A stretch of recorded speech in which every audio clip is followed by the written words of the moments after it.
स्वागत है आप सबों का मेरे YouTube चैनल पे। तो अभी तक हम लोगों ने देख लिया है कि गॉस लॉ क्या होता है और इलेक्ट्रिक फ्लक्स क्या होता है। तो बेसिकली गॉस लॉ का यूज होता है क्या, तो जब इन्फिनाइट नंबर ऑफ चार्ज होता है तो एक एरिया लेते हैं, मतलब सिमेट्री लेते हैं और उसके कारण इलेक्ट्रिक फील्ड निकालते हैं। और जो कूलम्ब्स लॉ होता था, सुपरपोजिशन प्रिंसिपल होता था, उसमें हम लोग क्या करते थे, तो उसमें हम लोग निकालते थे एक पॉइंट चार्ज के कारण इलेक्ट्रिक फील्ड क्या होता है उसको। अब क्या है, अब गॉस लॉ चूंकि हम लोग जान चुके हैं कि जो इनक्लोज सरफेस होता है वो उस सरफेस में जो फ्लक्स होता है फाई वो इक्वल होता है किसके, तो 1/ε0 टाइम्स किसके, तो चार्ज के। तो इसलिए आपको इस चीज का समझ आ गया है कि जो आपका क्या होता है गॉस लॉ होता है कि जो फ्लक्स इनक्लोज होता है किसमें, तो क्लोज सरफेस में, वो क्या होता है 1/ε0 times into charge enclosed in that surface. तो बेसिकली ये क्या हो जाता है Q/ε0।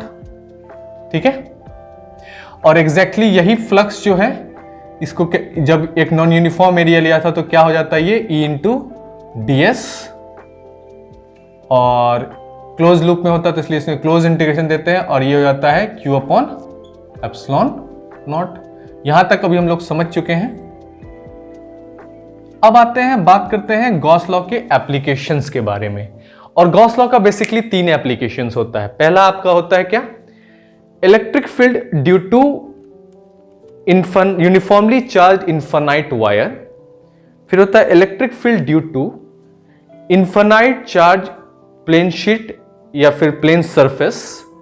और तीसरा होता है एप्लीकेशन क्या, electric field due to spherical surface both inside and outside the surface. तो 3 चीज हम लोग को डिस्कस करना है गॉस लॉ के एप्लीकेशंस में। पहला तो एक इनफाइनाइट लॉन्ग वायर के कारण जो इलेक्ट्रिक फील्ड होगा वो क्या होगा, फिर एक इनफाइनाइट सरफेस के कारण या फिर प्लेन शीट के कारण कितना होगा वो कैलकुलेट करना है, और फिर स्फीयर के कारण कितना होगा उसको कैलकुलेट करना है। तो आइए 1 बाय 1 इसको देखते हैं और डिस्कस करते हैं कि सारा कंसेप्ट होता क्या है। तो बेसिकली जो आपका पहला एप्लीकेशन है वो क्या है कि एक यूनिफॉर्मली चार्ज्ड इनफाइनाइट वायर के कारण इलेक्ट्रिक फील्ड क्या होगा। तो सबसे पहले क्या करते हैं, एक यूनिफॉर्मली चार्ज्ड इनफाइनाइट वायर लेते हैं। ठीक है, यूनिफॉर्मली चार्ज्ड इनफाइनाइट वायर लेते हैं। सपोज दैट ये वायर है जो कि इनफाइनाइट लेंथ का है, और इस इनफाइनाइट लेंथ में जो चार्ज है वो यूनिफॉर्मली डिस्ट्रीब्यूटेड है। ठीक है, तो चूंकि ये इनफाइनाइट वायर है तो इसलिए इसको एक्सटेंड कर देते हैं। ठीक है, इसको एक्सटेंड कर देते हैं इस तरह से ताकि ये इनफाइनाइट लगे। अब क्या है कि इस यूनिफॉर्मली चार्ज इनफाइनाइट वायर का जो इलेक्ट्रिक फील्ड होगा वो इधर के डायरेक्शन में भी होगा और इधर के डायरेक्शन में भी होगा। ठीक है, तो अगर इस r डिस्टेंस पे आपको कैलकुलेट करना है तो ये इधर की ओर, ये इधर की ओर, तो इसलिए इसका जो सिमेट्री है वो कैसा बन जाएगा, तो इसका जो है सिमेट्री सिलेंड्रिकल हो जाएगा, मतलब एक सिलेंड्रिकल सरफेस बन जाएगा। तो इसका सरफेस एरिया कैसा हो जाएगा, सिलेंड्रिकल हो जाएगा। ठीक है, अब इस सिलेंड्रिकल सरफेस एरिया हो गया। ठीक है, अब इस सिलेंड्रिकल सरफेस एरिया का जो है लेंथ ले लेते हैं हम लोग कितना, जिसको हाइट भी कहते हो आप, इसको लेंथ L ले लेते हैं। ठीक है, तो अब क्या है कि इस चार्ज के कारण आपका इलेक्ट्रिक फील्ड लाइंस कैलकुलेट करना है। तो ये क्या है, एक सिलेंड्रिकल सिमेट्री है, तो यही सिमेट्री के लिए हम लोग गॉस लॉ ले लेते हैं। यहां पे एक पॉइंट चार्ज नहीं लेना होगा। यहां पे बेसिकली आपको क्या है, गॉस लॉ का क्या कहना है कि जो आपका इलेक्ट्रिक फील्ड होता है एक क्लोज सरफेस में, सरफेस एरिया ds में, वो इक्वल होता है किसके, 1/ε0 टाइम्स द चार्ज मतलब Q/ε0 के। ठीक है, और इसमें जो और इस वाले सिलेंड्रिकल सरफेस में जो आपका एरिया होगा वो क्या हो जाएगा, सिलेंड्रिकल सरफेस का एरिया क्या होता है आपका, तो उस एरिया को लिखने के लिए पहले आप क्या है, इंटीग्रेशन को हमने इस तरह से लिख दिया, ds को बाहर कर दिया, इलेक्ट्रिक फील्ड को अंदर बाहर कर दिया, ds को लिख दिया, और ये एग्जैक्टली क्या है, इस सरफेस, इस सिलेंड्रिकल सरफेस का एरिया। तो इस इलेक्ट्रिक फील्ड को एज इट इज लिख दो, और इस सिलेंड्रिकल सरफेस का एरिया क्या था, 2πr h होता है, और h की जगह यहाँ पे क्या है इसका सरफेस एरिया क्या होता है 2 पाई h होता है, h की जगह क्या यहाँ पे l है, तो इसलिए क्या हो जाएगा इसका 2 पाई r l हो जाएगा। तो इसलिए इसकी जगह क्या पुट कर दोगे आप 2 पाई r l पुट कर दोगे। अब नेक्स्ट क्या है कि ये जो आपका क्या है एक लेंथ है, वायर है एक लेंथ l का, तो यहां पे क्या कंसेप्ट आ जाता है आपका लीनियर चार्ज डेंसिटी का। किसका? तो लीनियर चार्ज डेंसिटी का। और लीनियर चार्ज डेंसिटी जो होता है वो क्या होता है आपका lambda is equal to dq by dl होता है। और एग्जैक्टली इस dq की जगह अगर आप q ले लो और dl लेंथ की जगह पूरा ये l ले लो तो ये इतना हो जाएगा। अगर इसमें q निकालना है तो ये लेमडा इंटू क्या हो जाएगा आपका l हो जाएगा। तो बेसिकली ये q का वैल्यू क्या हो गया आपका लेमडा इंटू l हो गया, है कि नहीं? यहां तक क्लियर है हम लोग? तो एग्जैक्टली ये इक्वल किसका हो जाएगा q अपॉन एप्सिलॉन नॉट। ठीक है, अब क्या है कि इस q की जगह पे अगर आप पुट कर दोगे क्या ये लीनियर चार्ज डेंसिटी का कंसेप्ट, तो ये हो जाएगा e into 2 pi r l is equal to q की जगह क्या पुट कर दें तो lambda into l by epsilon naught.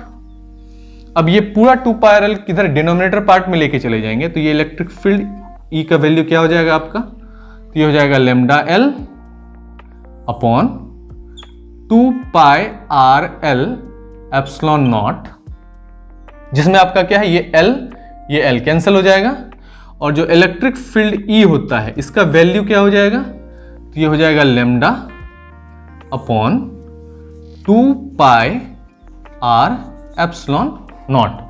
और एग्जैक्टली यही है आपका क्या गॉस लॉ का पहला application, electric field due to infinite uniformly charge infinite wire of length L।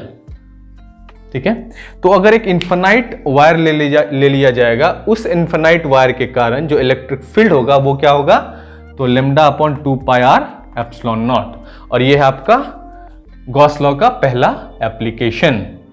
और पहला एप्लीकेशन में आपको क्या है, आपको पता है कि फ्लक्स जो होता है वो क्या होता है Q अपॉन एप्सिलॉन नॉट होता है। और जो नॉन यूनिफॉर्म एरिया होता है उसमें क्या होता है ये E इंटू डी एस होता है। तो इसलिए जो क्लोज लूप में जो आपका इंटीग्रेशन होता है वो E इंटू डी एस होता है, that is equal to Q upon epsilon naught. अब यहाँ पे क्या है कि जो ये क्या है, ये गॉस लॉ से आया है और इस वैल्यू को एग्जैक्टली हम लोग यहाँ पुट कर देते हैं, जिसमें इलेक्ट्रिक फील्ड के वैल्यू को बाहर निकाल लेते हैं। और ये ds जो है उसका इंटीग्रेशन होगा, तो ये जो सिलेंड्रिकल सरफेस बना इसका ले लेना हमें सरफेस एरिया। इसका सरफेस एरिया हो जाएगा आपका 2 पाई आर एल और that will be equal to Q upon epsilon naught. तो एग्जैक्टली ये E into 2 pi r l is equal to, अब इस Q की जगह पे क्या है, क्योंकि ये लाइन में वायर है, लेंथ है वायर का, तो लीनियर चार्ज डेंसिटी का कंसेप्ट आया जिसको रिप्रेजेंट करते हैं लेमडा से, जो कि होता है चार्ज पर यूनिट लेंथ, जो कि जिसको लिखते हैं dq बाई dl। अगर इस dq को हम लोग q से रिप्लेस कर दें, dl को l से रिप्लेस कर दें, तो lambda equal to q by l हो जाएगा। और ये q जो है इसका वैल्यू हो जाएगा लेमडा इंटू l, तो q is equal to lambda into l। और बस इसी q की जगह आपको क्या पुट करना है, लेमडा इंटू l। अब क्या है कि इस 2 पाई आर एल को आप डिनोमिनेटर पार्ट में लेके जाओगे, तो ये हो जाएगा lambda L by 2 pi r L epsilon not, जिसमें एल एल कैंसिल हो जाएगा। और फाइनली आपका जो इलेक्ट्रिक फील्ड हो जाएगा वो हो जाएगा lambda upon 2 pi r epsilon naught. तो ये है आपका क्या गॉस लॉ का फर्स्ट एप्लीकेशन, जिसमें आपको कैलकुलेट करना होता है electric field due to uniformly charge infinite wire के कारण इलेक्ट्रिक फील्ड, जो कि होता है lambda by 2 pi r epsilon naught. तो ये था आपका गॉस लॉ का पहला एप्लीकेशन। फिर नेक्स्ट क्लास में हम लोग डिस्कस करेंगे गॉस लॉ के दूसरे एप्लीकेशंस के बारे में, जो कि होता है आपका क्या electric field due to a plane sheet और प्लेन एरिया, जिसमें आपका लेंथ नहीं ब्रेथ भी इंक्लूड होगा, तो वहां एरिया आ जाएगा। और फिर हम लोग देखेंगे एक यूनिफॉर्मली चार्ज स्फीयर के कारण जो इलेक्ट्रिक फील्ड होगा आउटसाइड द स्फीयर वो क्या होगा, और फिर उसी स्फीयर के अंदर जो इलेक्ट्रिक फील्ड होगा वो क्या होगा। तब तक के लिए bye bye, see you in the next class.